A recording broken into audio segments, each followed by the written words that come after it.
बिस्मिल्लाहिर्रहमानिर्रहीम। अस्सलाम वालेकुम नाज़रीन, मैं अहमद फ़वाद हूँ और आप मेरा यूट्यूब चैनल देख रहे हैं। नाज़रीन, तो 3 अहम खबरें हैं जो कि आज के व्लॉग में आपके साथ मैंने शेयर करनी है। सबसे पहले तो साबिक DGISI जनरल रिटायर्ड फैज़ हमीद साहब की गिरफ्तारी के हवाले से इस वक्त बहुत ज़्यादा जो शोर है वो मचा हुआ है। ख़ास तौर पर जो ट्रेंड्स हैं फैज़ हमीद के नाम से वो भी चलाए जा रहे हैं। एक तो इस हवाले से कुछ डिटेल्स मैं आपके सामने रखूंगा, क्योंकि 8 से 10 अफसरान की कुछ इंक्वायरी, कुछ तहकीकात जो हैं वो भी चल रही हैं। तो ये मामला क्या है, ये तहकीकात क्या हैं और जनरल फैज़ हमीद साहब की गिरफ्तारी का क्या मामला है, ये एक तो आपके सामने क्लियर करूंगा। दूसरे नंबर पर नाज़रीन, आइंदा 48 से 72 घंटे बहुत ज़्यादा इंपॉर्टेंट होने जा रहे हैं, क्योंकि इन्हीं घंटों के दौरान ही इलेक्शन की तारीख की अनाउंसमेंट जो है वो भी होने जा रही है। ये क्या मामला है। और आखिर में नाज़रीन, मरियम नवाज़ ने कल एक इंटरव्यू दिया है और ये इंटरव्यू जैसा कि हमेशा से इमरान खान साहब ने भी इस मामले पर मरियम नवाज़ से कहा था कि इतना ज़्यादा मेरा नाम ना लो कि तुम्हारा शोहर जो है वो ही बुरा ना मान जाए। तो कल का जो इंटरव्यू था वो भी ऐसा ही था। उसमें इमरान खान के अलावा मरियम नवाज़ की ज़ुबान पर जो है वो कुछ भी नहीं था। उस इंटरव्यू के 2-3 इंपॉर्टेंट पॉइंट्स हैं वो भी आपके सामने रखूँगा।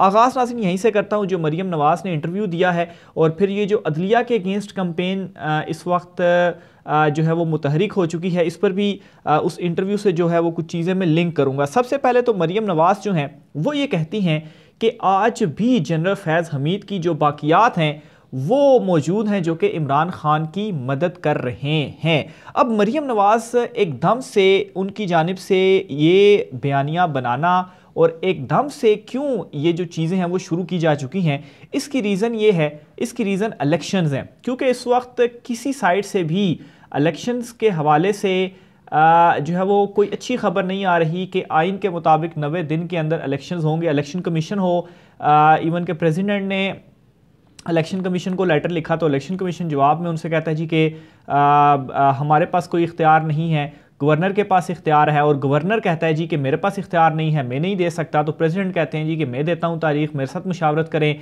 तो उस पर भी जो है वो उल्टा सीधा जो जवाब है वो दिया जाता है। और खैर कल जो है वो मुशावरती इजलास तो है प्रेसिडेंट ने जो बुलाया हुआ, लेकिन इस मुशावरती इजलास के हवाले से भी आपको ख़बर जो है वो मैं देता चलूँ कि इसमें भी लग ही रहा है कि इलेक्शन कमीशन जो है वो जाएगा नहीं इस मुशावरती इजलास के अंदर मुशावरत करने के लिए प्रेसिडेंट के पास। लेकिन खैर ये कल पता तो चल जाएगा। लेकिन ये सारे का सारा मामला जाता हुआ दिखाई दे रहा है सुप्रीम कोर्ट ऑफ पाकिस्तान में, क्योंकि कुछ खबरें सुप्रीम कोर्ट ऑफ पाकिस्तान से भी आ चुकी हैं और कल मंडे या ट्यूसडे को जो एक दरख्वास्त दायर की हुई है इसके ऊपर भी समाअत होने के जो इम्कानात हैं वो मौजूद हैं। और इस वजह से एक तो जो मुझे समझ आ रही है कि एकदम से अदलिया के ख़िलाफ़ भी मरियम नवाज़ जो हैं वो इस तरह की जो बातें हैं वो कर रही हैं और फिर उसके बाद जनरल फैज़ हमीद के हवाले से उनका ये बयान देना। अब इसमें नाज़रीन एक चीज़ तो आपको मैं वाज़े करता चलूँ कि इमरान खान की मदद के लिए अगर वाकई कोई होता तो जब इमरान खान की हुकूमत सबको मालूम है किस तरह से गिराई गई,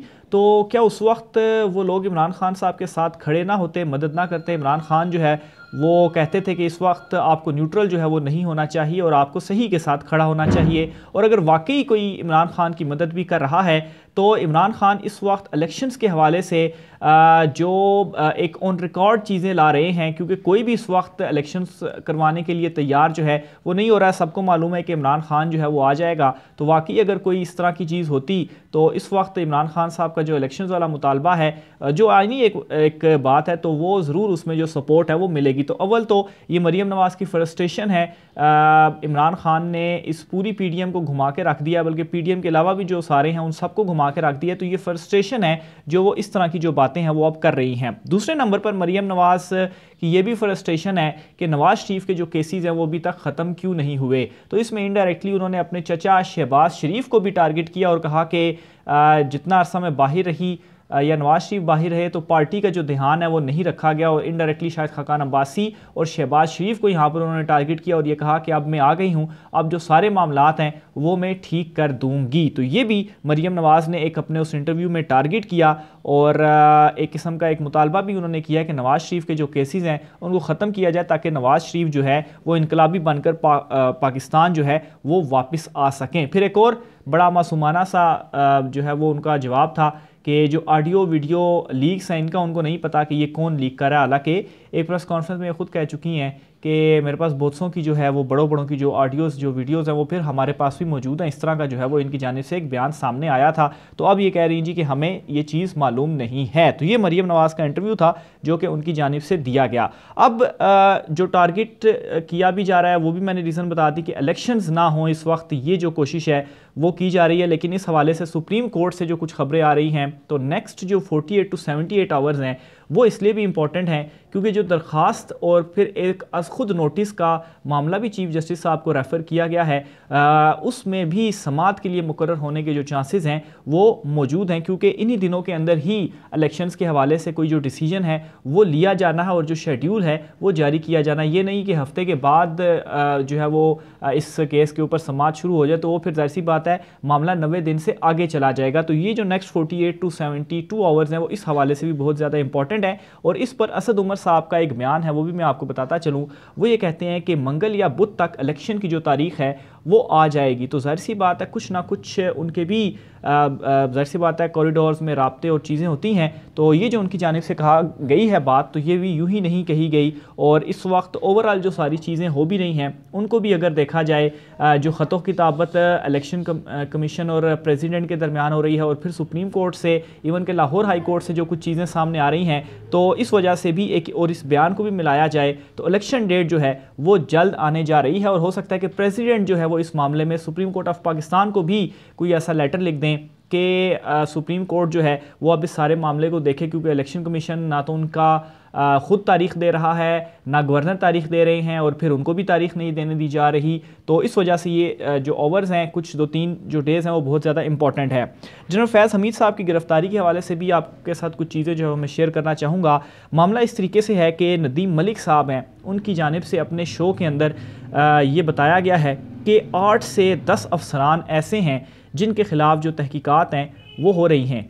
और इनमें से उन्होंने बताया कि इतला कुछ ऐसे भी है कि कुछ को गिरफ़्तार भी कर लिया गया है और ये जो तहकीकात हैं वो मिसकंडक्ट की वजह से की जा रही हैं, यानी कि उन्होंने अपने ओहदे का गलत इस्तेमाल किया, मिस या हल्फ का जो है वो पासदारी नहीं कर सके, मिसकंडक्ट के हवाले से जो तहकीकात हैं उनके अगेंस्ट चल रही हैं। और ऐसी बात है ये फ़ौजी अफसरान के हवाले से उनका जो जिक्र था, और इस सारे मामले के ऊपर जनरल रिटायर्ड फैज़ हमीद साहब जो हैं उनका भी नाम इस वक्त लिया जा रहा है। और एक 2 रोज़ कबल ये भी खबर सामने आई थी कि जो उनके भाई हैं नजफ़ हमीद साहब, उनको भी मुअत्तल जो है वो किया गया है। और फिर उसके बाद जनरल फैज़ हमीद के ऊपर जिस तरह से मरीम नवाज़ तनकीद कर रही हैं और फिर उसके बाद अदलिया के ऊपर जिस तरह से जो कंपेन है वो चला रहे हैं, तो मामलात जो हैं वो अंदर खाने जो है वो बहुत इस वक्त गंभीर हो चुके हैं। इस पर मैं 1-2 ट्वीट्स हैं वो भी मैं आपके सामने रखना चाहूँगा सीनियर सहाफ़ियों के।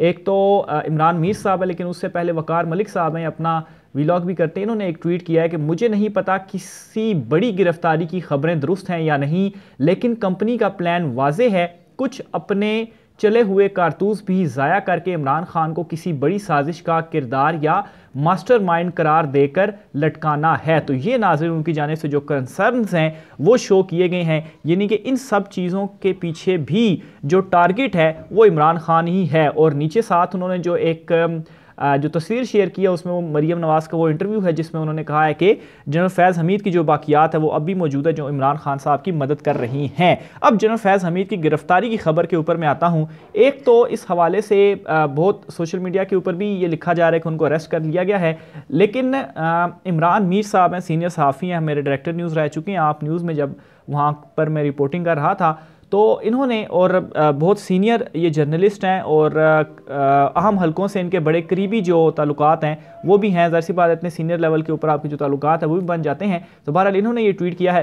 कि जनरल रिटायर फैज़ हमीद और दीगर अफसरान की गिरफ्तारी वाली खबर बिल्कुल बेबुनियाद और गलत है, बाकी बातें फिर सही। तो एक तो चीज़ इन्होंने ये कही है कि जी गिरफ्तार नहीं किया गया, और जो ये कहा है कि बाकी बातें फिर सही, इसका मतलब है इन डेप्थ कुछ ना कुछ ऐसा ज़रूर मौजूद है जो नदीम मलिक साहब ने भी अपने प्रोग्राम में किया कि तहकीकात और कुछ ना कुछ अंदर जो है वो ज़रूर पक रहा है और जो टारगेट है वो इमरान खान है। और इमरान खान क्यों है? ख़ास तौर पर जब से सुप्रीम कोर्ट एक आप कहें सुप्रीम कोर्ट या लाहौर हाई कोर्ट मुतहरिक हुई है इलेक्शंस के हवाले से, क्योंकि इससे पहले तमाम चीज़ों को जो है वो घुमाया फिराया जा रहा था।